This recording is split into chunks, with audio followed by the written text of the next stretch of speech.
हिमाचल सरकार ने pre nursery, जो सरकारी स्कूलों में प्री नर्सरी की क्लास है, उनको पढ़ाने के लिए एनटीटी का 2 साल का कोर्स करे हुए बच्चों को सिलेक्ट किया जाएगा। जो कैंडिडेट 2 साल की एनटीटी का कोर्स करके आए होंगे उनको ही भर्ती किया जाएगा और सिर्फ 10 महीने की सैलरी दी जाएगी। अच्छा, ये वाला फैसला सुनकर के मैं आश्चर्य में पड़ा। कई साल पहले तक एनटीटी का कोर्स 1 वर्ष का था और उस समय सरकार बोलती थी कि मान्यता प्राप्त होना चाहिए, कहीं से भी हो, मान्य है वो 1 साल का कोर्स। अब सुक्खू साहब आए और इन्होंने 2 साल का कर दिया कि जी 2 साल होगा तभी मान्य होगा। इस हिसाब से जिन्होंने 1 साल की बीएड करी हुई है, फिर उसके बाद 2 साल की करी गई सरकार द्वारा, अब 4 साल का इंटीग्रेटेड कोर्स हो गया बीएड का, तो फिर वो 1 साल वाले मान्य होंगे या नहीं होंगे? ये बड़ा ज्वलंत मुद्दा है।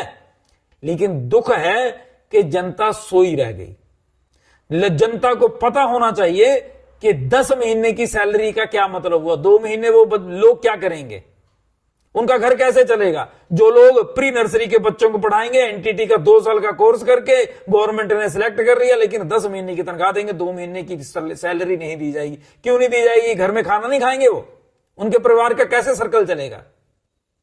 आपके पास, सरकार के पास उत्सव मनाने के लिए पैसे हैं, खूब पैसा उड़ाया जाता है, उत्सव मनाएंगे, लेकिन टीचर नहीं लाएंगे, और अगर लाएंगे तो उनको 2 महीने की सैलरी काट के देंगे। क्यों देंगे भैया?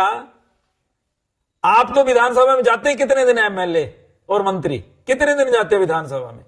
मान लिया आप मुख्यमंत्री हैं, आप मंत्री हैं, बाकी एमएलए कितने दिन जाते हैं?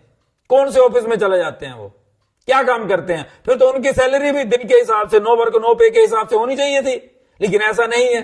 क्यों नहीं है?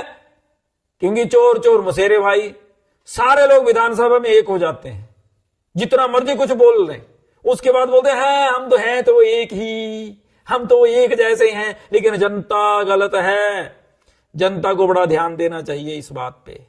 आप लोगों को बरगलाया जाता है, आप लोगों से संबंधित यह मुद्दा था और आप लोग चुप हुए, आप लोग उत्सवों में व्यस्त हो गए, और वहां पे भी आपके टैक्स का पैसा जा रहा था।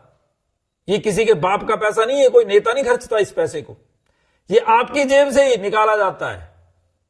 लेकिन आपके बच्चों के लिए कुछ करने के लिए इनके पास पैसे नहीं है।